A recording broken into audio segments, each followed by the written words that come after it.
Welcome to Dive to Learn. मेरा नाम है लोकेश अग्रवाल और आज हम लोग बात करने वाले हैं ऑडिटिंग पे कम्प्लीटली।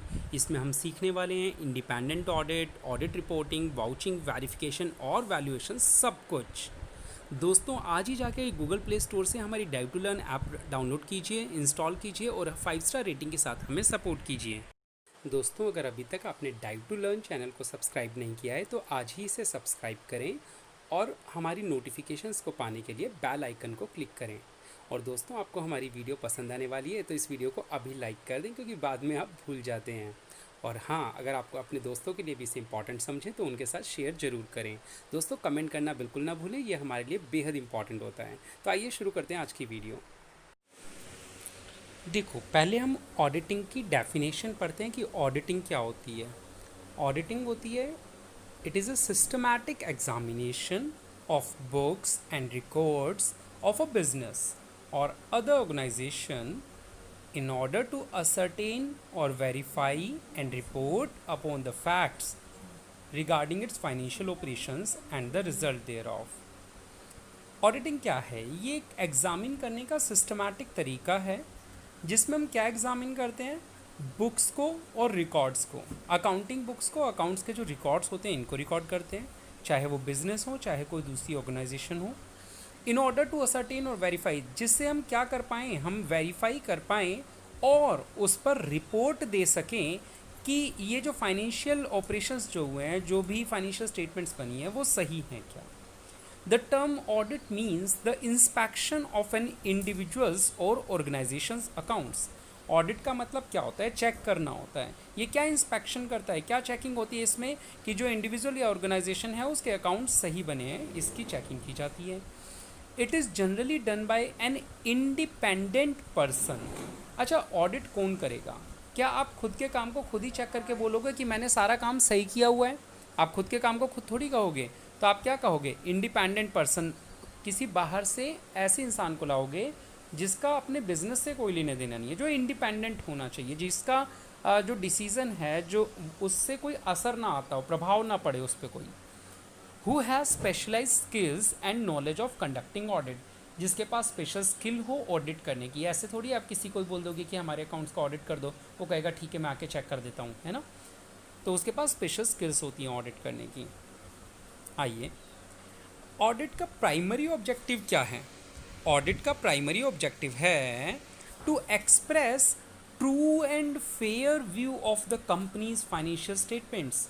यानी ऑडिट करके हम क्या चाहते हैं, ऑडिटर हमें क्या बताए, वो ये बताए कि कंपनी के जो फाइनेंशियल स्टेटमेंट्स हैं वो बिल्कुल सच और सही हैं, ट्रू एंड फेयर व्यू दिखा रहे हैं, जो रियल में है कंपनी वही वो शो कर रहे हैं। कंपनी की फाइनेंशियल स्टेटमेंट्स होती कौन सी हैं? Balance sheet, profit and loss account, cash flow statement और नोट्स टू अकाउंट्स, ये सभी कंपनी की फाइनेंशियल स्टेटमेंट्स कहलाती हैं। कंपनी के प्राइमरी ऑब्जेक्टिव में क्या क्या शामिल होता है? Examining the system of internal check, यानी सबसे पहले हम ये देखते हैं कि कंपनी के अंदर इंटरनल चेक का सिस्टम क्या है। जैसे आप बैंक्स में जाते हैं, वहाँ पे क्या होता है, एक आपको कैश भी जमा करवाना है तो 3 काउंटर्स पे जाना पड़ता है। एक आपकी रसीद पे नंबर डालता है, दूसरा कैश जमा करता है, तीसरा उसकी अकाउंटिंग एंट्री करता है ना, चौथा पासबुक प्रिंट करता है। तो सबको अलग अलग काम बांटे गए हैं। इंटरनल चेक को पहले हम उनके चेक करते हैं। Checking arithmetical accuracy of the books of accounts, फिर हम ये देखते हैं कि कोई एरिथमेटिकल गलती तो नहीं करी है, कोई वैल्यूज़ लिखने में तो गलती नहीं करी, 50,000 को 5 लाख या 5,000 तो नहीं लिख दिया, है ना। वो होता है ना, 69,000 को 79,000 लिख देना, 69,000 को 79 लिख देना, ठीक है। ये सारी चीज़ें चेक करते हैं, वेरीफाई करते हैं उनकी पोस्टिंग सही हुई है क्या, बैलेंसिंग सही निकाले गए हैं क्या, इन सब चीज़ों को चेक किया जाता है। Verifying the authenticity and validity of transaction, ये भी चीज़ चेक की जाती है कि वो ऑथेंटिक है क्या। मैं आप लोगों को पर्सनल एक्सपीरियंस से बताऊं, मैं एक जगह ऑडिट करने गया था, वहाँ पे मैंने देखा कि कार के बिल हैं, पेट्रोल के बिल्स हैं, और कंपनी के पास कार नहीं है और कार के पेट्रोल के बिल्स लगा रखे हैं, पर्सनल एक्सपेंसेस को बिजनेस में डाल दिया गया है ना। तो आपको ये भी तो देखना है वो ऑथेंटिक है या नहीं है। अच्छा, टीवी खरीद लिया, टीवी दिखा रखा है कि बिजनेस के पास टीवी है, प्रीमिसेस में कहीं टीवी है ही नहीं, घर के लिए टीवी खरीदा और नाम रखवा लिया कंपनी के नाम पे। Checking the proper distinction of capital and revenue nature of transaction, आपको ये भी देखना है कि भाई कई ऐसी ट्रांजेक्शन्स होती हैं जिन्हें कैपिटल नेचर का रिकॉर्ड करना चाहिए, उन्हें रिवेन्यू ना रिकॉर्ड कर दिया हो। जैसे मान लो आपने बिल्डिंग को वाइट वॉश करवाया है, बिल्डिंग को वाइट वॉश करवाने का खर्चा जो होता है ये रिवेन्यू नेचर का खर्चा है, और आपने पता चला ये बिल्डिंग अकाउंट को ही डेबिट कर दिया, कैपिटल नेचर को डेबिट कर दिया, तो आपको ये भी ध्यान रखना होता है। Confirming the existence and value of assets and liabilities, आपको ये देखना है कि असेट्स एंड लाइबिलिटीज़ एग्जिस्ट कर रही है या नहीं। जैसे मैंने आपको वो टीवी का एग्जांपल दिया, टीवी एग्जिस्ट कर रहा है या नहीं, किताबों में है, रियल में है ही नहीं, और उनकी वैल्यू जो दिख रही है, जो दिख भी रही है चीज़ें, उनकी कीमत क्या दिखा रखी है। Verifying whether all the statutory requirements are fulfilled और नो, कानूनी जितनी भी ज़रूरतें हैं वो पूरी हुई नहीं हुई, टीडीएस टाइम पे जमा हुआ नहीं हुआ, जीएसटी जमा हुआ नहीं हुआ, पीएफ कटा या जमा हुआ या नहीं हुआ, इस तरीके की जो भी स्टैट्यूटरी कानूनी रिक्वायरमेंट्स होती हैं वो पूरी हुई है या नहीं हुई है। Proving true and fairness of operating results, और आप फिर प्रूव करते हो कि जो ऑपरेटिंग रिजल्ट्स आए हैं वो ट्रू एंड फेयर हैं। अब आप बात करेंगे सब्सिडरी ऑब्जेक्टिव्स ऑफ ऑडिट, यानी प्राइमरी तो वो हो ही गए, प्राइमरी के साथ साथ कुछ और ऑब्जेक्टिव भी पूरे हो जाते हैं हमारे ऑडिट करवाने से। तो आइए देखते हैं सब्सिडरी ऑडिट्स ऑब्जेक्टिव्स क्या होते हैं। These are such objectives which are set up to help in attaining primary objectives, यानी प्राइमरी को करते करते ये चीज़ें भी मिल जाती हैं, जैसे कि detection and prevention of errors. देखिए दो वर्ड्स होते हैं, एक एरर्स और दूसरा फ्रॉड्स, दोनों में डिफरेंस जरूर ड्यान से सुनेंगे, आपको एक जैसे लग सकते हैं लेकिन अलग अलग चीज़ें हैं, मैंने अंडरलाइन किया है, आप ध्यान से देखेंगे। Errors are those mistakes which are committed due to carelessness और नेग्लिजेंस और लैक ऑफ नॉलेज और विदाउट हैविंग वेस्टेड इंटरेस्ट। देखो एरर होती है गलती, है ना, गलती ऐसी है जो जानबूझ के ना की गई हो, केयरलेसनेस की वजह से हो गई हो, आपने ध्यान नहीं दिया, नेग्लिजेंस या लैक ऑफ नॉलेज, आपके पास नॉलेज की कमी थी इसलिए गलती हो गई, या फिर आपका उसमें कोई इंटरेस्ट नहीं था, जो गलती हुई है उससे आपको कोई फ़ायदा नहीं होने वाला था, वो आपसे गलती हो गई, जानबूझ के नहीं करी, विदाउट हैविंग वेस्टेड इंटरेस्ट, आपका उसमें कोई इंटरेस्ट नहीं था उस गलती को करने में। ऐसी कौन कौन सी गलतियाँ हो सकती है? एरर्स ऑफ प्रिंसिपल, यानी नियम की गलती, आपने रिवेन्यू को कैपिटल मान लिया, कैपिटल को रिवेन्यू मान लिया, आपने नियम सही नहीं लगाया। एरर ऑफ ओमिशन, कोई चीज़ लिखना ही भूल गए, हो सकती है ना, सामान्य गलती है। एरर ऑफ कमीशन, कमीशन का मतलब कैलकुलेशन से होता है यहाँ पे कि आपकी कैलकुलेटिंग एरर हो गई कोई। और कंपनसेटिंग एरर्स, राम का पैसा मिला था, रमा में रिकॉर्ड कर दिया, तो ये कंपनसेट हो गया, एक एरर से दूसरे एरर्स में मैचअप हो गया, ठीक है। एक बार 700 लिखना था 70 लिख दिया, अगली बार 70 लिखना था 700 लिख दिया, कंपनसेट हो गया। तो ऐसी गलतियाँ भी हो सकती हैं, तो इन चीज़ों के लिए भी डिटेक्शन और प्रिवेंशन हो जाता है, आप इनको पता भी लगा सकते हैं और इनसे बच भी सकते हैं। नेक्स्ट हम बात कर सकते हैं detection and prevention of frauds. देखो एरर्स होती है बिना जाने पूछे हुई गलती, और दूसरी फ्रॉड्स क्या होती है, जानबूझ के, कमिटेड नोइंगली, यानी जो आपने करी हैं जानबूझकर, committed knowingly with some vested interest, जिसमें आपका कोई पर्सनल फ़ायदा है। मिस अप्रोप्रिएशन ऑफ कैश, आपने गले में जो कैश है उसको कुछ इधर उधर किया है, उसकी वजह से आपने कोई फ्रॉड किया, गुड्स के साथ कोई मिस अप्रोप्रिएशन किया आपने, या अपने अकाउंट्स को मैनिपुलेट कर दिया, या फॉल्सिफिकेट, या आपने झूठ फूट वैल्यूज़ दिखा दी उसके अंदर, आपने जो दिखाया है उसके फेरबदल करके दिखाया है, तो इसमें आपके क्या है, कमिटेड नोइंगली, आप जानबूझ के करते हैं ऐसे फ्रॉड्स, तो इनका भी डिटेक्शन हो जाता है ऑडिट करवाने से। तो ये हमारे प्राइमरी ऑब्जेक्टिव के साथ साथ फुलफिल हो रहे थे। अंडर और ओवर वैल्यूएशन ऑफ स्टॉक, देखिए इसमें क्या होता है, स्टॉक की जो वैल्यूएशन होती है फीफो लीफो वेटेड एवरेज और बहुत सारे तरीके से की जा सकती है। तो इसमें क्या होता है, हम लोग अपनी ज़रूरत के हिसाब से, हमें ज़्यादा प्रॉफिट दिखाना है तो ज़्यादा क्लोजिंग स्टॉक दिखा देंगे, कम दिखाना है तो कम दिखा देंगे। तो normally such frauds are committed by the top level executives of the business.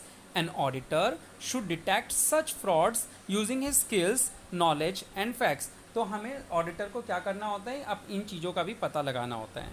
इनके अलावा भी कुछ ऑब्जेक्टिव्स होते हैं, जैसे to provide information to income tax authority को इन्फॉर्मेशन देना, satisfy the companies of provision of companies act, जो कंपनी का कानून है वो सारे सही हुए हैं या नहीं हुए, और टू हैव मोरल इफेक्ट भी कुछ होते हैं। तो ये भी हमारे प्राइमरी ऑब्जेक्टिव के साथ फुलफिल हो जाते हैं। चलिए ऑडिट करवाने की क्या इंपॉर्टेंस है, क्यों करवाएं audit? Helping investors know the financial health of the company.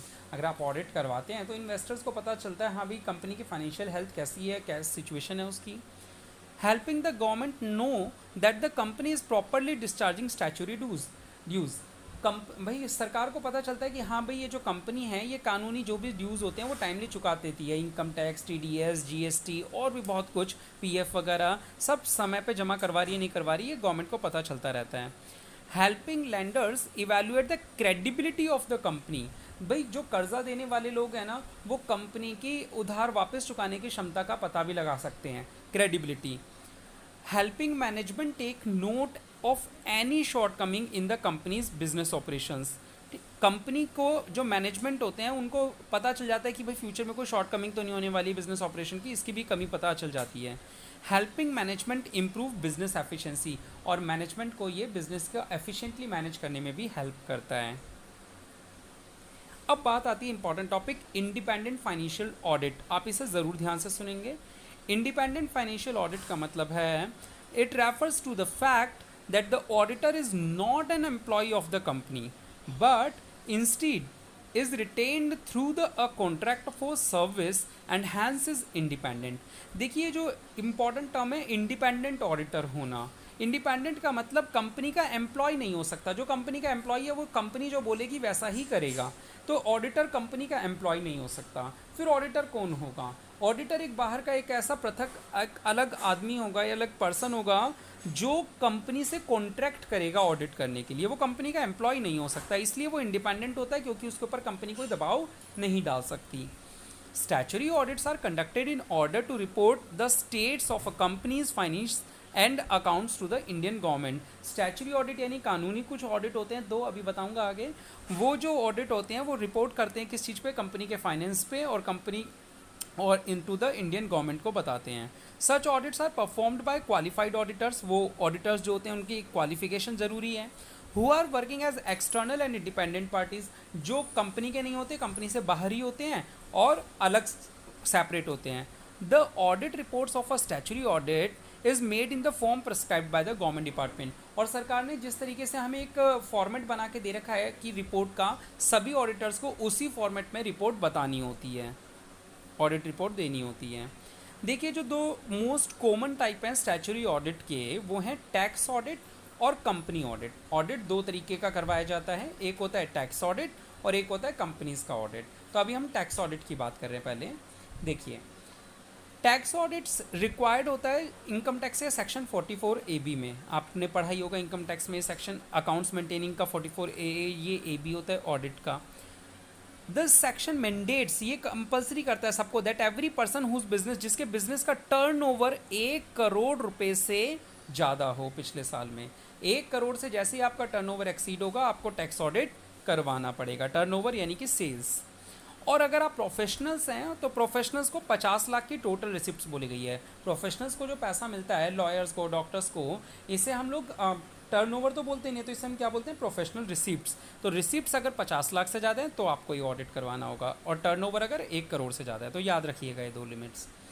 Provision of tax audits are applicable to everyone, be it an individual, partnership form और दिस। ये जो टैक्स ऑडिट वाला रूल है ना, ये सबके लिए है। मतलब ऐसा ही नहीं है कि बिजनेस के लिए है, पता है सिंगल पर्सन भी, मतलब प्रोप्राइटरशिप पे भी ये रूल लगता है, पार्टनरशिप पे भी लगता है, हर किसी पे ये रूल लगता है। The tax audit report is to be obtained by 30 September. आपको ये टैक्स ऑडिट रिपोर्ट 30 सितंबर तक ले लेनी चाहिए। अगर आप इससे डिले हो जाते हैं तो आपके ऊपर पेनल्टी लगती है, जो 0.5% या फिर 1 lakh, which ever is lower जो होती है, वो पेनल्टी लगती है आप पे। Next company audits. अब देखिए एक था टैक्स ऑडिट, दूसरा है कंपनी ऑडिट। कंपनी ऑडिट के अंदर क्या होता है? The provisions for a company audit are contained in the companies act. देखिए कंपनीज एक्ट 2013 के अंदर कंपनी ऑडिट के बारे में कहा गया है। एवरी कंपनी, ध्यान से सुनिएगा, टैक्स ऑडिट तो सब पे एप्लीकेबल है, ठीक है, लेकिन कंपनी ऑडिट पे किस पे एप्लीकेबल होगा? ऑब्वियसली कंपनीज पे, चाहे वो प्राइवेट हो, चाहे वो पब्लिक हो, चाहे वो लिस्टेड हो, चाहे वो अनलिस्टेड हो, सब पे लगेगा। Every company irrespective of its nature और बिजनेस और टर्नओवर, इसमें कोई टर्नओवर वगैरह की लिमिट नहीं है कि 1 करोड़ से ऊपर होगा तो ही करवाना है कंपनी ऑडिट। अगर आप कंपनी हो तो आपको ऑडिट करवाना होगा, ठीक है। कोई ये नहीं है कि कब करवाना होगा, ऐसा कुछ भी नहीं है, सबको करवाना है। For this purpose the company and its director have to first appoint an auditor at the outset. तो कंपनी को क्या करना पड़ता है? डायरेक्टर्स को ऑडिटर अपॉइंट करना पड़ता है। पहली बार जो फर्स्ट ऑडिटर होता है, जैसे नई नई कंपनी बनी, तो उसका जो ऑडिटर अपॉइंट होगा वो तो कौन करेगा? कंपनी के डायरेक्टर्स करेंगे, बोर्ड ऑफ डायरेक्टर। उसके बाद फिर हर साल जब एनुअल जनरल मीटिंग होती है ना कंपनी की, उस समय सारे शेयर होल्डर्स मिलके अपॉइंट करेंगे ऑडिटर को, ठीक है। अच्छा, कंपनीज अमेंडमेंट एक्ट 2017 में क्या लिखा गया, auditors can be appointed for a term of 5 consecutive AGMs. एक ऑडिटर को आप 5 एजीएम्स तक कर सकते हो और आप एक या दो से ज़्यादा उसको टर्म्स नहीं दे सकते। खास पॉइंट नहीं थे। आओ, पर्सन स्पेसिफिकली डिसक्वालिफाइड, ध्यान से सुनिएगा, इंपॉर्टेंट पॉइंट है। क्या कौन से ऐसे लोग होते हैं जिन्हें आप ऑडिटर नहीं बना सकते अपनी कंपनी का? A body corporate. देखिए, आप किसी भी बॉडी कॉरपोरेट यानी किसी भी कंपनी को आप अपना ऑडिटर नहीं बना सकते। आपका ऑडिटर एक पर्सन हो सकता है, एक फर्म हो सकती है, लेकिन एक कॉरपोरेट नहीं हो सकती है। एन ऑफिसर और एम्प्लॉय ऑफ द कंपनी, आपकी कंपनी का खुद का ही कोई ऑफिसर या एम्प्लॉय के साथ आप अलग से ऐसे कॉन्ट्रैक्ट नहीं कर सकते कि तू मेरा ऑडिटर भी बन जा, तू अकाउंटेंट था या तू ये था मैनेजर था, तू ऑडिटर भी बन जा। वो आपकी कंपनी का ऑफिसर या एम्प्लॉय नहीं होना चाहिए। अब सुनना, इंपॉर्टेंट बातें तो यहाँ आएंगी जो आप लोगों को कंफ्यूज कर सकती हैं एग्जामिनेशन में। A person who is a partner with an employee of the company और employee of an employee of the company. देखो, कोई ऐसा इंसान जो हमारे एम्प्लॉय का पार्टनर हो या हमारे एम्प्लॉय का एम्प्लॉय हो, हम उसे भी ऑडिटर नहीं बना सकते, क्योंकि हमारा एम्प्लॉय हमारी बात सुनेगा और उसका पार्टनर हो या उसका एम्प्लॉय हो वो उसकी बात सुनेगा। तो फिर वो इंडिपेंडेंट नहीं हुआ ना वो बंदा। क्या कह रहे हैं इस पॉइंट में, हम अपनी कंपनी का ऑडिटर किसको नहीं रख सकते? जो हमारे एम्प्लॉय का पार्टनर हो या हमारे एम्प्लॉय का एम्प्लॉई हो, उन दोनों को भी हम ऑडिटर नहीं बना सकते, क्योंकि उनके ऊपर भी डायरेक्टली या इनडायरेक्टली हमारा प्रभाव पड़ता है, तो इंडिपेंडेंस खत्म हो जाती है उनकी। और लास्ट पॉइंट इंपॉर्टेंट है, any person who is indebted to a company of sum exceeding 1000। देखिए, आज के मामले में 1000 कोई बड़ी रकम नहीं है, लेकिन जब से रूल बनाया तब से 1000 ही लिखा है। ये कोई भी इंसान जो कंपनी के लिए 1000 रुपये का भी उधार रखता हो ना, आप उसे ऑडिटर नहीं बना सकते, क्योंकि आप उससे पैसे मांगोगे। अब पैसे आप उससे मांगते हो तो वो बंदा क्या कहता है, ठीक है मैं तेरी ऑडिट रिपोर्ट जैसा तू बोलेगा वैसे लिख देता हूँ, पैसे मत मांग मुझसे अभी, है ना। तो वो भी इंडिपेंडेंट नहीं रहता। यानी अगर किसी से आपको 1000 रुपये लेने हैं तो आप उसे आप अपना ऑडिटर नहीं बना सकते। आपका ऑडिटर इंडिपेंडेंट तभी कहलाएगा जब आपके उस पर ड्यूज़ ना हो या 1000 से कम हो। अच्छा पॉइंट था ना। Next, the auditor is required to prepare the audit report. अब ये जो ऑडिट रिपोर्ट होती है ये कारो में लिखी हुई है, कंपनीज ऑडिटर्स रिपोर्ट ऑर्डर। ये कारो याद रखेंगे आप लोग, फुल फॉर्म क्या है इसकी, companies auditor report order, report order, ठीक है। 2016 का जो मैनुअल था उसमें बताया हुआ है कारो में, उसी में एक फॉर्म्स लिखे होते हैं कि किसकी ऑडिटिंग क्या क्या रिपोर्टिंग करनी है, उसी अकॉर्डिंगली सीए को रिपोर्ट करना पड़ता है, ऑडिटर को रिपोर्ट करना पड़ता है। अब ऑडिट रिपोर्टिंग रिपोर्ट में 4 तरह के वो अपने ओपिनियन रख सकता है, यानी जैसे उसको क्या लगता है वो 4 तरीक़ों से बता सकता है। Unqualified opinion, qualified opinion, disclaimer of opinion and adverse opinion. 4 तरह के ओपिनियन वो दे सकता है। आइए एक एक करके बात करते हैं इन ओपिनियन के बारे में।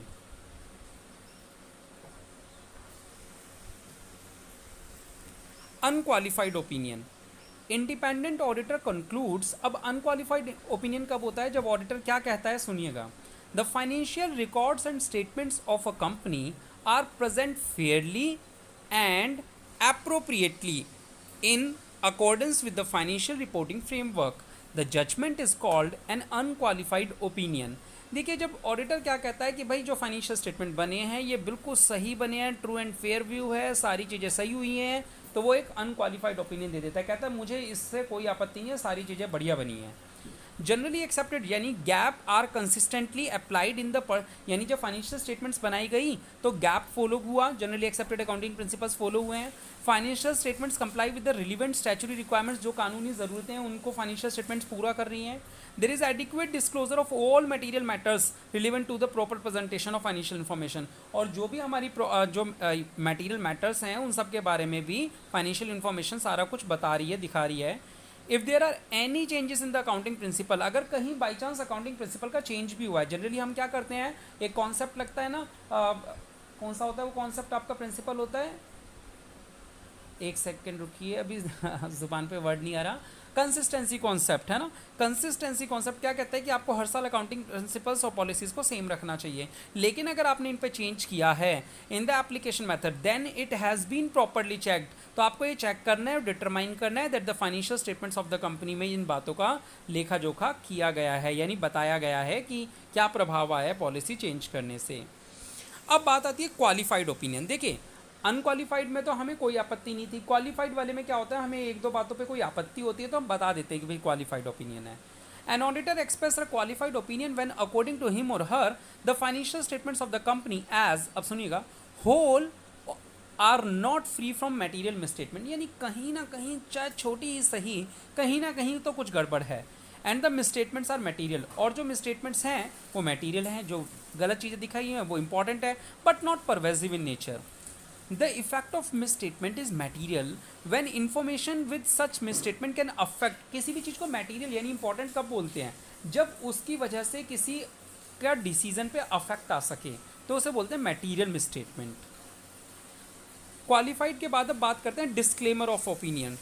A disclaimer of opinion is expressed when the possible effect of a limitation on scope is material and pervasive to the extent that the auditor is unable to obtain sufficient appropriate audit evidence. भाई वो कहता है कि जब मेरे को ठीक से ऑडिट एविडेंस मिले ही नहीं है ऑडिट करने को, तो मैं कैसे अपना डिस्क्लेमर ओपिनियन दे दूं, तो वो डिस्क्लेमर देता है.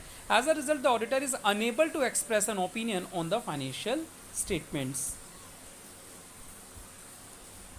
एन एडवर्स ओपिनियन, अब बात आती है एडवर्स यानी नेगेटिव ओपिनियन की.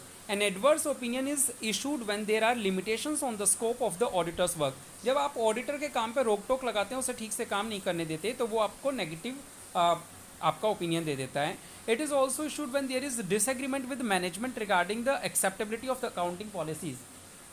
आपके हिसाब से अकाउंटिंग पॉलिसीज़ को अगर उन्होंने फॉलो नहीं किया है तो आप अपना एडवर्स ओपिनियन दे सकते हो.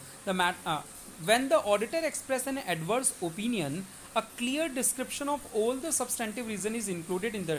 लेकिन आप जब भी ऐसा एडवर्स ओपिनियन देते हो ना, तो आपको पूरा डिटेल में ऑडिटर को ये बताना पड़ता है कि आपने ऐसा क्यों दिया, क्या कारण था, एक एक बात बतानी पड़ेगी, क्योंकि इसका नेगेटिव इम्पैक्ट जाता है ना, इसलिए. अब बात आती है हमारी ये वाउचिंग वेरिफिकेशन टॉपिक की. देखिए वाउचिंग क्या होता है. Accounting entries made in the books must be supported by the documentary evidence. देखो वाउचिंग करने के लिए, वाउचिंग होता है कागज़ को चेक करने को बोलते हैं एक तरीके से वाउचिंग, है ना. अकाउंटिंग एंट्रीज जो हुई है, तो आपकी जो भी अकाउंटिंग एंट्रीज हुई हैं उनका कोई डॉक्यूमेंट्री एविडेंस होना ज़रूरी है. And inspection of that evidence is called vouching. और जब हम उस एविडेंस को चेक करते हैं कि हाँ ये सही है ये गलत है, उन बिल्स को चेक करते हैं, तो उसे बोल देते हैं वाउच करना, vouching. It includes collection of evidence. तो इसमें पहली बात तो ये होती है कि हम लोग क्या करें, हम लोग एविडेंस को कलेक्ट करें, यानी डॉक्यूमेंट्री एविडेंस, कागज हमें मिलने चाहिए, बिल्स वगैरह ये सारी चीज़ें. अब ये या तो हम ऑब्जर्वेशन से भी ले सकते हैं कई चीज़ें, काफ़ी कुछ हमें कंफर्मेशन दूसरी पार्टी से मंगवा के भी मिल सकता है, कुछ चीज़ें इंस्पेक्शन से और कुछ चीज़ें इंक्वायरी करके भी लेनी पड़ती हैं. दूसरा इवैल्यूएशन. अब कलेक्शन तो हो गया एविडेंस का, अब आप उन्हें वैल्यूएट कैसे करेंगे, उनकी रिलीवेंस चेक करेंगे, वो सही हैं, एडुकेसी चेक करेंगे, एंड वैलिडिटी उनकी चेक करेंगे. तो इसमें दो काम होते हैं, कलेक्शन और इवैल्यूएशन. अब इसका वाउचिंग का मकसद क्या होता है, ऑब्जेक्टिव. पहला, to check whether all the business transactions are properly recorded. भाई सारी ट्रांजेक्शन्स रिकॉर्ड हुई भी हैं या नहीं हुई है ना तरीके से. To see whether records transactions are duly supported by documentary evidence. क्या जो हमारे जो ट्रांजेक्शन्स रिकॉर्ड हुई हैं सबके साथ डॉक्यूमेंट्री एविडेंस है क्या. कहीं पता चले परचेज पे परचेज रिकॉर्ड किए जा रहे हो, बिल है नहीं परचेज का आपके पास. To verify that all the documentary evidence is authenticated and related to business transactions only. मैंने बताया ना, घर के लिए टीवी लाए और लिख दिया बिजनेस के अंदर, तो आपको देखना है रिलेटेड टू बिजनेस ट्रांजेक्शन है या नहीं है. To verify that the transactions are free from errors और फ्रॉड्स. आपको ये भी देखना है कि उसमें एरर्स फ्रॉड्स हुए हैं या नहीं हुए. To verify whether voucher is processed through the all the stages of internal check. भाई ये जो वाउचर्स हैं ये इंटरनल चेक के पूरे प्रोसेस से गुजरे हैं या नहीं गुजरे, जो भी बिजनेस ने बनाया हुआ था. To verify and confirm that the entries are recorded according to the capital and revenue nature. वही ऊपर वाली बातें चल रही हैं, मैंने आपको सारी एक्सप्लेन कर दी हैं, कैपिटल रेवेन्यू नेचर वाली है. अब टाइप्स ऑफ वाउचर्स की बात आती है. वाउचर किस तरह के होते हैं. एक तो होता है प्राइमरी वाउचर और दूसरा होता है कोलेट्रल वाउचर. प्राइमरी तो वो है जो ठीक है original copy of written supporting document is called primary voucher. जैसे परचेज बिल है जो हमें दूसरों से मिलता है, परचेज बिल मिल गया, हमें कैश मेमो मिल गई, पेइन स्लिप मिल गई बैंक में जमा करवाते समय. कोलेट्रल वाउचर क्या होता है, ये होते हैं copies of supporting documents which are not available in original are collateral voucher. जैसे हम लोगों ने जो सेल बिल बनाया उसका ओरिजिनल तो हमारे पास नहीं होता ना, हमारे पास तो उसकी कार्बन कॉपी होती है ना, तो ये कोलेट्रल वाउचर होते हैं. दोनों वैलिड होते हैं बेटा, प्राइमरी भी और कोलेट्रल भी. अब बात आती है कि हम वाउचिंग करें कैसे. जैसे ट्रांजैक्शन है, जैसे सेल, तो सेल्स से रिलेटेड कौन कौन सी चीज़ें हमें मिल सकती हैं? हमें सेल्स का ऑर्डर देख लेना चाहिए, सेल्स ऑर्डर आया हो हमारे पास, सेल्स का बिल क्या बनाया हो, गुड्स आउटवर्ड रजिस्टर, जब माल बाहर गया है तो आउटवर्ड रजिस्टर में नोट भी हुआ होगा, माल बिका है तो पैसे आए होंगे, कैश रिसिप्ट चेक कर सकते हो, या बैंक में पैसे जमा करवाएं तो पे स्लिप जमा चेक कर सकते हो। इसी तरह अगर परचेज़ में चेक करना है तो आप परचेज़ के लिए पहले कोटेशंस आई होंगी आपके पास, है ना, आप माल खरीद थोड़ी लेते हो ऐसे किसी से, पहले कोटेशंस मंगवाते हो, वो चेक कर लो। परचेज़ ऑर्डर आपने डाला वो चेक कर लो। परचेज़ का बिल आए होंगे, गुड्स अंदर, अब गुड्स आए हैं दुकान के अंदर तो गुड्स की इनवर्ड रजिस्ट्री हुई होगी तो वो रिकॉर्ड वो देख लो आप। कैश पेमेंट आपने किसी को करी है तो कैसे देखोगे? डिमांड नोट से, रसीद मिली होगी या तो आपको, या कैश मेमो मिला होगा सामने वाले से। अच्छा, कैश रिसीव को चेक कैसे करोगे? आपने खुद ने रसीद काट के दी होगी, उसकी कार्बन कॉपी आपके पास होगी, कॉन्ट्रैक्ट जो बने होंगे उसके हिसाब से देख सकते हो आप। बैंक से पेमेंट हुई है तो उसकी चेकिंग कैसे करोगे? चेक्स के थ्रू, काउंटर फॉइल्स या बैंक स्टेटमेंट से मैच कर सकते हो। Payment received through banking channels, bank deposit slip, bank statement, general knowledge की चीज़ें आप जानते हो कि ये चीज़ें ऑडिट कैसे होनी है, कैसे वाउचर्स होते हैं इनके। Following are done under vouching. देखिए वाउचिंग के अंदर क्या क्या काम किए जाते हैं, लिस्ट और भी लंबी बनाई जा सकती है, कुछ खास काम का भी नहीं है, आप इसको या तो स्क्रीनशॉट लेके पढ़ लीजिएगा। मैं एक बार हल्का सा बताता हूँ। एक्यूरेसी ऑफ ट्रांजैक्शन चेक की जाती है, प्रॉपर क्लासिफिकेशन आप पढ़ लीजिएगा, कुछ खास है नहीं इसमें। आइए आगे देखते हैं। Vouching of cash receipts of debit side of cash book. देखिए कैश बुक के दो साइड्स होते हैं, डेबिट साइड यानी रिसिप्ट साइड, क्रेडिट साइड यानी पेमेंट साइड। तो हम रिसिप्ट साइड के आइटम्स को कैसे चेक करते हैं, कुछ आइटम्स की बात कर लेते हैं, क्योंकि करने को तो अकाउंट से करने में बहुत कुछ होता है, हम कुछ इंपॉर्टेंट चीज़ों की बात कर लेते हैं। सबसे पहले जैसे रिसिप्ट साइड में ओपनिंग बैलेंस होता है कैश का। Opening balance of cash book represents cash in hand at the start of the year and should verified from the balance sheet of the last. पिछले साल की बैलेंस शीट में जो closing balance होगा cash का, वही तो इस साल का ओपनिंग बैलेंस होगा, कर लो उसे check. Cash receive from debtor, अब आपको जो डेटर से कैश मिला उसको कैसे चेक करोगे? द कार्बन कॉपीज और counter foils of cash receipt book should be verified. भाई आपके पास कार्बन कॉपी पड़ी होगी, रसीद दोगे ना आप डेटर को जब उससे पैसा मिलेगा तो। Cash receipt should B serially numbered. अब ये देख लेना कि जो आपकी रसीद बुक है ना ये सीरियल नंबर्ड है ना, कहीं ऐसा ना हो कि 11 के बाद 21 आ रहा है तो पता चला बीच की नो रिसिप्ट गायब है। Cash received should be entered in the same date when the cash is actually received. यानी अगर आपको 11 तारीख को पैसा मिला तो 11 को इसकी एंट्री हो जानी चाहिए, 12 तारीख को नहीं, क्योंकि वरना कहीं ना कहीं कुछ गड़बड़ हो जाएगी कैश काउंटिंग में। The discount allowed to its customers should be properly authorised by a responsible officer. देखिए जब आप किसी को डिस्काउंट देते हैं तो उसकी अथॉरिटी होनी चाहिए, ये नहीं कि हर कोई जिसको मन चाहा वही सेल्समैन आपको डिस्काउंट दे देगा, इसके लिए एक अथॉरिटी बना रखी हो वही discount they. Corresponding with customer and ledger account should B tallied.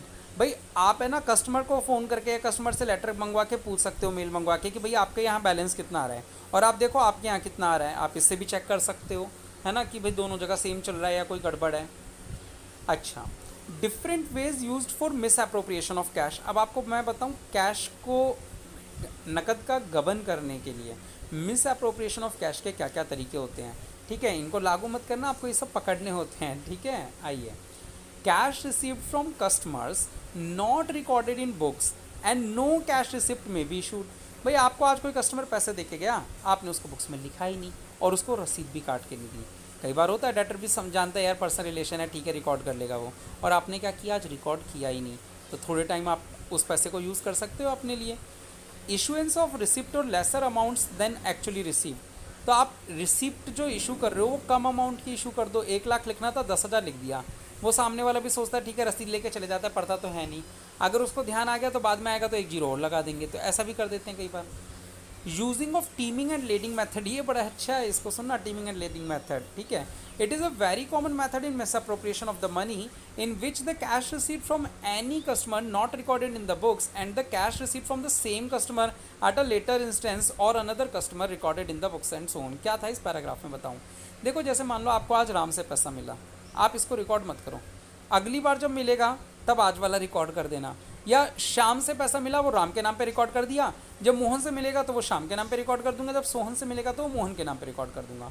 सबका पैसा रिकॉर्ड होते जा रहा है और एक बंदे का पैसा मेरे हाथ में ही रुक जा रहा है, ठीक है। तो ये हमारा टीमिंग एंड लीडिंग होता है, यानी अगली बार जब पैसा आता है तो पिछली बार का रिकॉर्ड कर दो आप, ठीक है, एक किश्त आपके हाथ में बची रहेगी फिर वो। Repayment of loan by others, देखो जब दूसरों से हमें लोन वापस मिलता है। इसमें मीनिंग क्या है, हमने किसी को उधार पैसा दिया हुआ है, जैसे डेटर से मिल रहा था ना, उसी तरीके से repayment of loan by others है। तो आप पढ़ लेना, खास इंपॉर्टेंट पॉइंट नहीं है। रेंट रिसीव, देखिए आपको जब किराया मिलता है तो कौन क्या क्या चेक करना चाहिए। टू चेक रेंटल एग्रीमेंट या लीज डीड जो है उससे आप मैच कर लीजिए। In case where the rental income is receive from more than one property, separate account for each property should be maintained. अगर आपको एक या एक से ज़्यादा प्रॉपर्टी से रेंट मिल रहा है तो हर किसी का सेपरेट अकाउंट बनाइए, ठीक है, ताकि आप उसे कंफर्म कर सकें किसका मिल रहा है किसका नहीं मिल रहा है। The auditor should verify that the rent for all the 12 months is received, कि आप 12 महीनों को मिला, नहीं मिला तो एक्रूड रिकॉर्ड करो उसका। The amount of rent should be verified from the rent deed, ये आपको पहले पॉइंट में बता ही दिया। अच्छा, टीडीएस भी आप देखिए कि क्या सामने वाले ने टीडीएस काटा है, और काटा है तो उसे डिपॉजिट करवाया क्या है, उसके बारे में भी चेक कर लीजिए। सेल ऑफ इन्वेस्टमेंट, आपके पास पैसा आने के सोर्सेज, हम रिसिप्ट साइड की बात कर रहे हैं, तो आपको इन्वेस्टमेंट बेचने से भी पैसा मिल सकता है आप लोगों को।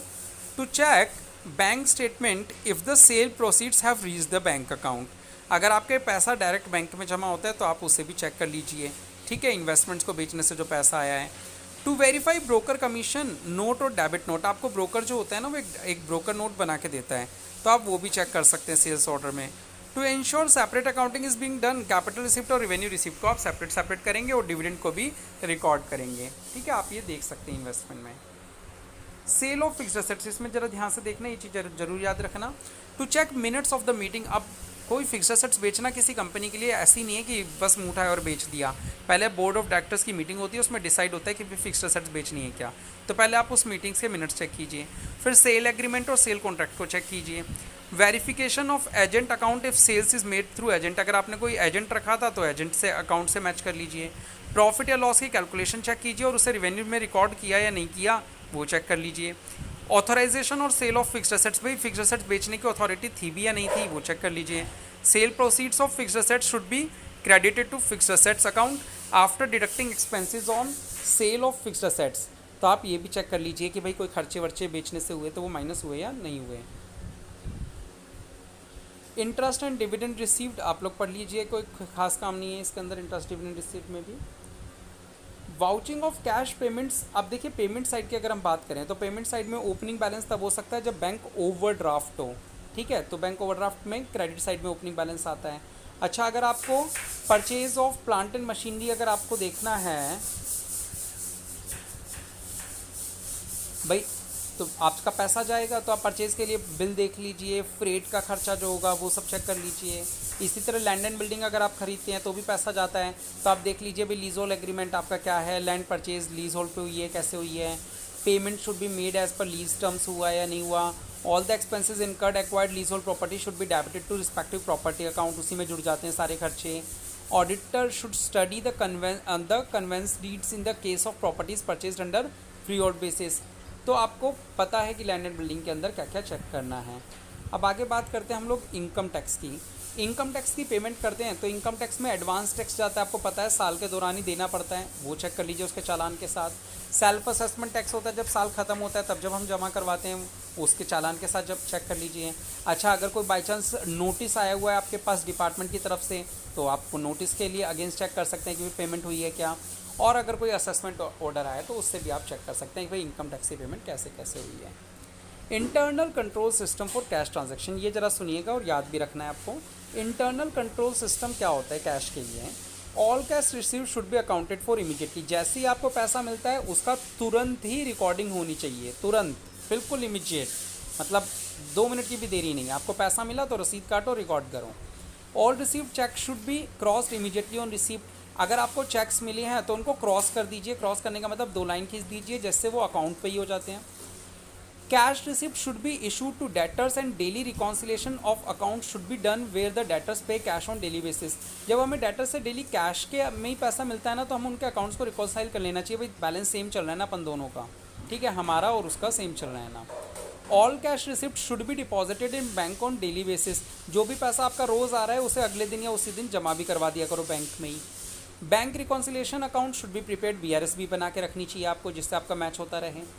Payments other than petty payment, छोटी मोटी पेमेंट को छोड़ दिया जाए तो बाकी should be done through crossed cheque, आपको अकाउंट पे ही चेक के थ्रू ही करनी चाहिए। Cash receipt should be obtain for every cash payment. जैसे आप लोग दूसरों को रिसिप्ट देते हैं, उसी तरह अगर आप पेमेंट करके आ रहे हो तो आप भी तुरंत रिसिप्ट लेके आओ।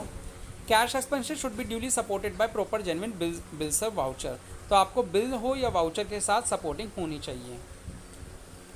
वाउचिंग ऑफ लेजर्स, लेजर्स की वाउचिंग कैसे की जाती है, ये खास पॉइंट नहीं है। आइए आगे देखते हैं। आउटस्टैंडिंग लाइबिलिटीज, इसके बारे में एक बार सुन लीजिए। There are some expenses and liabilities that come up in due course of business. These are due for payment but not paid till the end of accounting period in question. The auditor should see all the expenses and liabilities, and all these expenses should be included in profit and loss of the current year to arrive at the true profit or loss of the firm. ठीक है, तो हमें ये देखना है कि भाई आपका प्रॉफिट या लॉस सही निकला या नहीं निकला। उसके लिए हमें ये देखना पड़ता है कि इस साल के सारे खर्चे बेशक वो पे नहीं हुए हों, वो भी रिकॉर्ड हो गए या नहीं हुए। ऑडिट फीस, और चलो ये भी पढ़ ही लेते हैं ऑडिट फीस को। Audit fees are debited to profit and loss account of the same year for which audit is concluded. ठीक है, आप ऑडिट फीस इस साल की इसी साल के अकाउंट्स में रिकॉर्ड करेंगे। ऑडिट वर्क चालू तो लेट होता है, start after the close of financial year and finalisation of financial statement are done in next financial year, but it is a widely accepted practice to do so. देखो audit करते हैं कब है, जब पूरा साल खत्म हो जाता है, अकाउंट्स बन जाते हैं, लेकिन इसकी फीस फिर भी कभी रिकॉर्ड होनी चाहिए, पिछले साल ही रिकॉर्ड कर लेनी चाहिए, क्योंकि कॉन्ट्रैक्ट तो तभी कर लिया था ना आपने।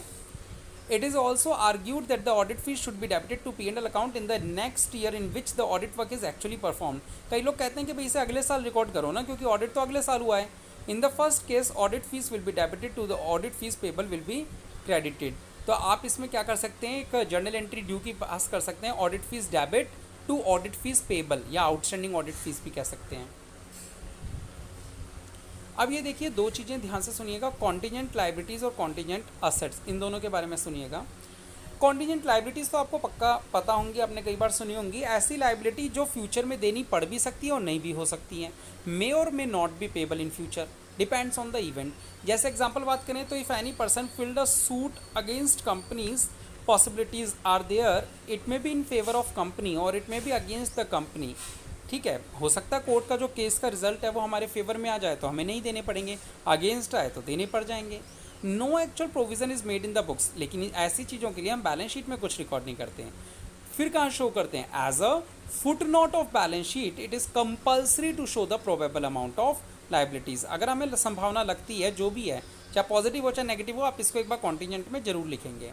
अब बात आती है क्या कॉन्टीजेंट असेट भी होती है, जी हाँ, लेकिन इनको शो नहीं करते, फुट नोट में भी शो नहीं करते। जैसे कि मान लो कोई आपको इनकम टैक्स से रिफंड आना है, कोई सेल टैक्स से आना है, या कोई शेयर कैपिटल मिलनी बाकी है, कोई कॉपीराइट का क्लेम आपने मांगा हुआ है, वो मिल सकता है आपको, लेकिन आप इनको शो नहीं करेंगे। ठीक है, वेरिफिकेशन क्या होता है, देखो वेरीफाई करना, वेरीफाई यानी वेरिफिकेशन हो गया। It means the inspection of assets appearing in financial statement. भाई आपकी जो बैलेंस शीट में असेट्स दिख रही हैं उसका इंस्पेक्शन करो, फिजिकली भी डॉक्यूमेंट्री भी, दोनों एविडेंस आपको चेक करने दें, whether the assets are according to legislation और नॉट। और verification of assets and liabilities are done to confirm the following. क्या क्या चीज़ें चेक करनी होंगी, हमें ये भी देखना होगा कि एग्जिस्ट भी कर रही हैं या नहीं कर रही। ठीक है, वो चीज़ें, ऑनरशिप उसकी हमारे नाम पे ये है या नहीं है, प्रॉपर वैल्यूएशन उसकी, यानी वैल्यू जो दिखाई गई है उसकी प्रॉपर वैल्यूएशन हुई है या नहीं हुई है, कोस्ट सारी खर्चे जुड़ गए या नहीं जुड़े उससे रिलेटेड। पोजेशन, वो हमारी पोजेशन में भी है या नहीं है, पता चला चीज़ है, ऑनरशिप भी है, वैल्यूएशन भी सही है, लेकिन वो हमारी पोजेशन भी नहीं है, वो किसी और के पास पड़ी हुई है चीज़। प्रॉपर रिकॉर्डिंग और उसकी अकाउंटिंग भी ठीक से हुई है या नहीं हुई है। देखो ये एक मेजर डिफरेंस है वाउचिंग और वेरिफिकेशन के बीच में, इस मेजर डिफरेंस को भी एक बार सुन लें। देखो वाउचिंग ये क्या होता है, it is based only on documentary evidence check करना होता है, जबकि वेरिफिकेशन में फिजिकल इंस्पेक्शन को भी चेक किया जाता है भाई है या नहीं है। वाउचिंग एग्जामिन्स द एंट्रीज, इसमें हम जर्नल एंट्रीज या अकाउंटिंग एंट्रीज को चेक करते हैं, जबकि वेरिफिकेशन में हम असेट एंड लायबिलिटीज़ की अपीयरेंस को चेक करते हैं। Vouching books of account is done for the transaction for the whole year, इसमें पूरे साल का चेक किया जाता है, जबकि वेरिफिकेशन साल के लास्ट में जो बैलेंसेस दिख रहे हैं उस पर किया जाता है, बैलेंस शीट जिस दिन बनती है उसके लिए ऊपर। Vouching indicates through a particular asset must be in possession, vouching में ये देखा जाता है कि असेट हमारे पोजेशन में है या नहीं है, जबकि वेरिफिकेशन में उसकी एग्जिस्टेंस भी देखी जाती है कि वो एग्जिस्ट कर रहा है या नहीं कर रहा है। ठीक है, तो ये इंपॉर्टेंट डिफरेंस था, आगे एक और आएगा, अभी अच्छा डिफरेंस आएगा। अब लाइबिलिटीज़ की अगर बात करें, वेरिफिकेशन ऑफ लाइबिलिटीज़, तो creditors reflect a true position as to liabilities of the business. Value of liabilities is according to the generally accepted accounting principles. Liabilities are properly classified and disclosed in the balance sheet. आपको ये सारी चीज़ें देखनी होती हैं. Confirmations ले सकते हैं आप बाहर से. Auditor requires confirmation from third party and management about any fact and figure. Example, आप कंफर्मेशन ले सकते हो फाइनेंशियल इंस्टीट्यूशन से कि जो हमने लोन वगैरह ले रखे हैं उनके ऊपर क्या बैलेंसेस चल रहे हैं, उनके बारे में चेकिंग कर सकते हो. Confirmation from management about contingent liabilities के बारे में आप मैनेजमेंट से पूछ सकते हो कि हाँ भैया आपकी क्या पॉसिबिलिटीज़ हैं इनके बारे में. आगे, verification of assets. Verification means inspection of assets bye the auditor and it includes identification, weighing and counting of assets.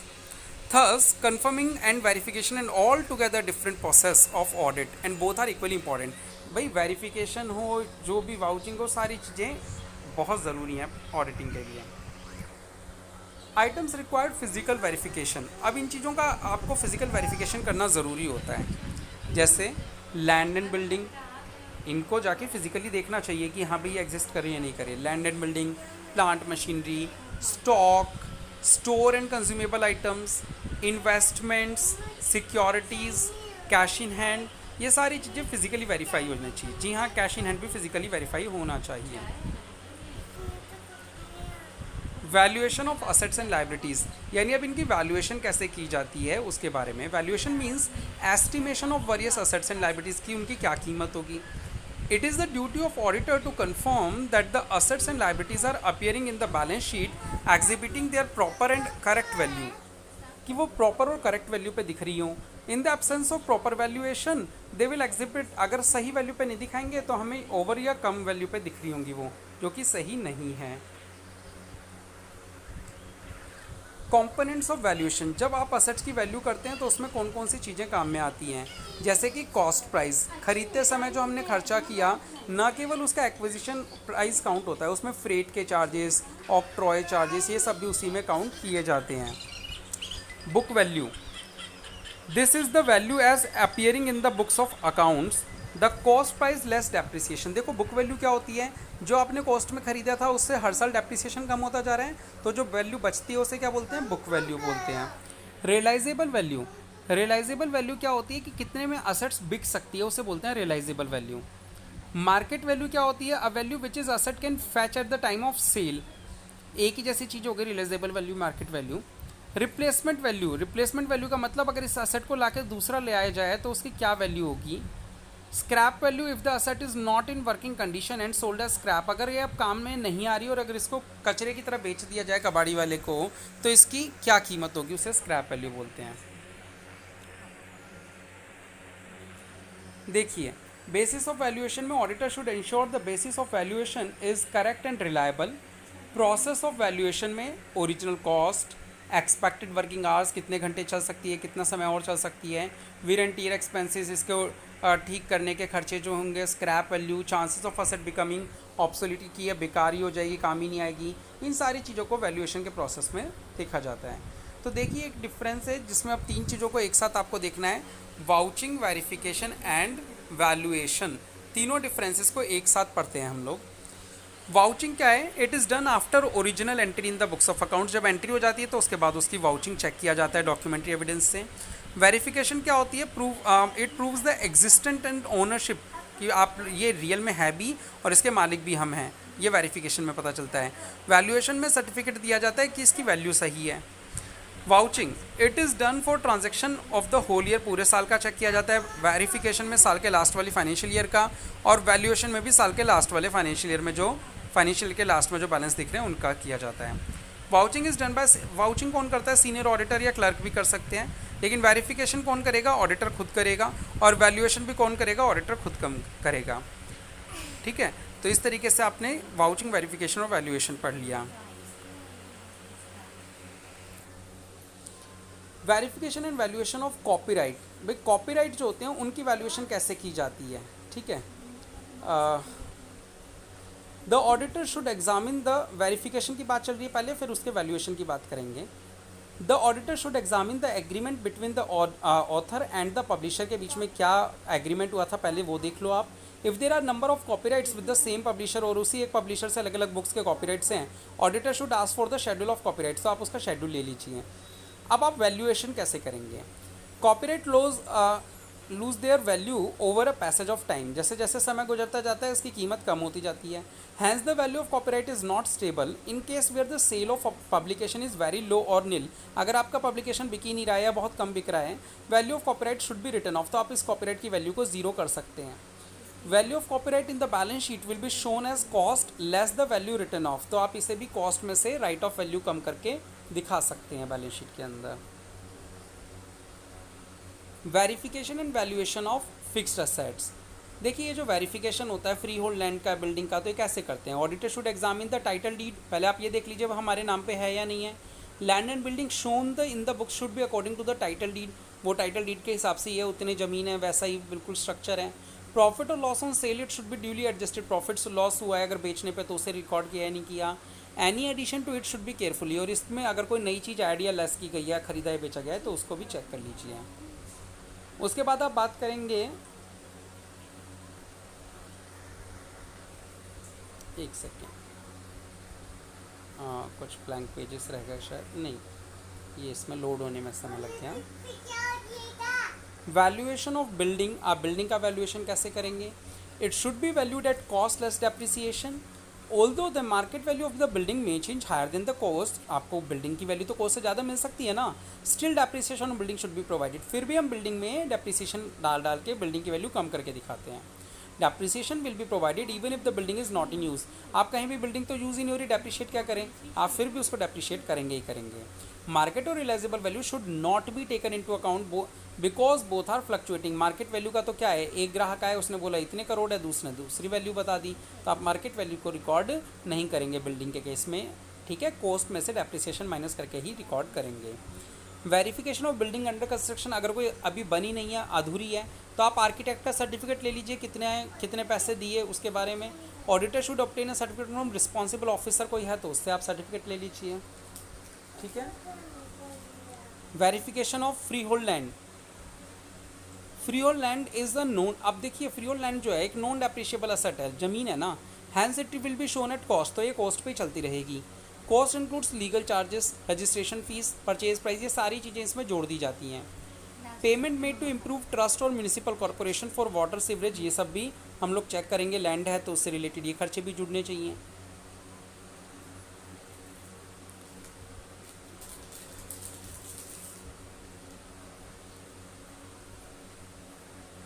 Wait load होने में समय लग रहा है, फाइल है हैवी है। कैश इन हैंड कैसे चेक करोगे? आप लोग इसको जरूर ध्यान से देखिएगा। Cash in hand is verified by actual counting of cash, तो आप इसमें ये देखेंगे कि रियल में फिजिकल वेरिफिकेशन करेंगे कि तुरंत जाके एक बार सीज़ कर दीजिए काउंटर को कि भाई अभी काउंटर पे कोई ट्रांजैक्शन नहीं होगी, फिर रजिस्टर में जो कैश आ रहा है या जो भी आपकी बुक्स में कैश दिख रहा है उसे आप फिजिकली काउंट करेंगे, ठीक है। Cash in hand should be verified at the close of the business और on the date of the balance sheet, तो आप या तो बैलेंस शीट की डेट को चेक करेंगे जिस दिन क्लोजिंग डेट है, या कोई भी बीच में डेट को भी कर सकते हैं वैसे आप। Counting of cash must be done in the presence of cashier, लेकिन हाँ उस समय कैशियर भी सामने होना चाहिए।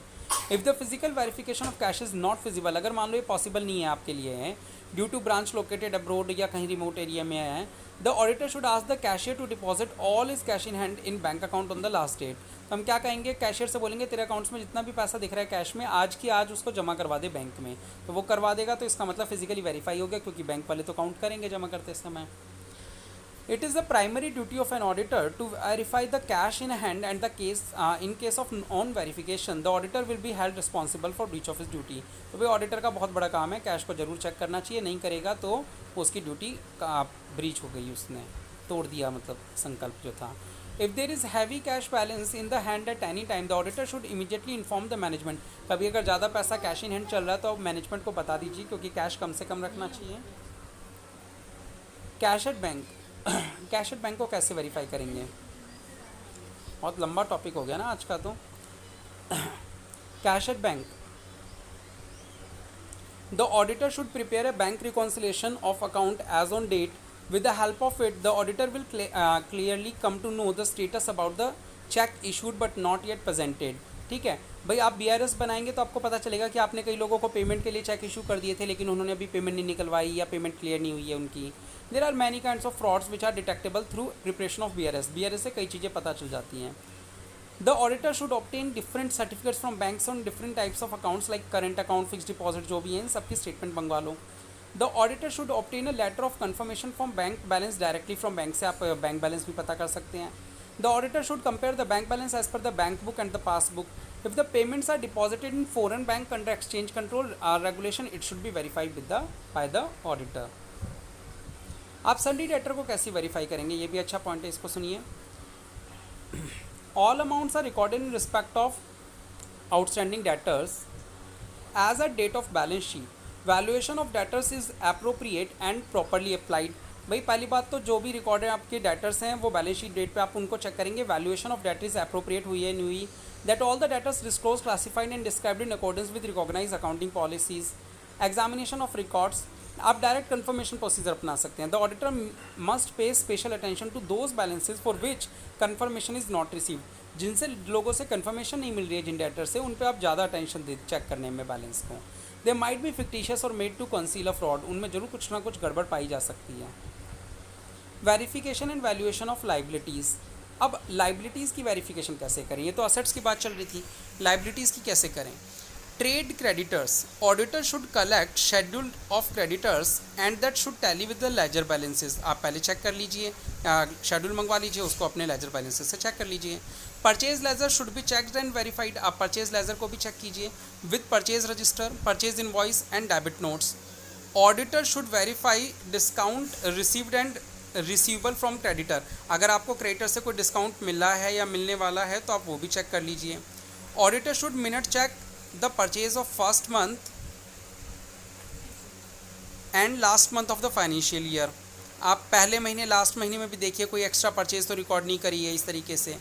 Auditor should pay special attention on any unpaid amount stands in ledger of creditor, कोई अनपेड अमाउंट चल रहा है तो क्यों चल रहा है, कितना पेंडिंग है, कितने लंबे समय से पेंडिंग है, तो इस तरीके से आप क्रेडिटर्स की चेक कर सकते हैं। लोन्स लाइबिलिटी, लोन्स को आप वेरीफाई कीजिए लोन स्टेटमेंट से, आप ये देखिए कि जो के एग्रीमेंट हुआ है बैंक से उसके अकॉर्डिंगली पेमेंट हुई है क्या। ऑब्टेन द बैलेंस कंफर्मेशन आप ले लीजिए बैंक से कि क्या आपका बैलेंस मैच हो रहा है। इंटरेस्ट की कैलकुलेशन चेक कर लीजिए, और amount interest due but not paid, कई बार ऐसा भी होता है हमने ड्यू हो गया पे नहीं किया, तो आप उनके बारे में भी चेक कर लीजिए। तो इस तरीके से आपने अकाउंट्स एंड ऑडिटिंग के अंदर सारी चीज़ें देख ली हैं। अब हमारे इस ऑडिटिंग में एक टॉपिक और बचा है, कुछ जनरल ऑडिट्स वगैरह के बारे में है, उसके बारे में आज हम नेक्स्ट क्लास में हम बात करेंगे। तो आज के लिए इतना ही, बहुत बहुत शुक्रिया।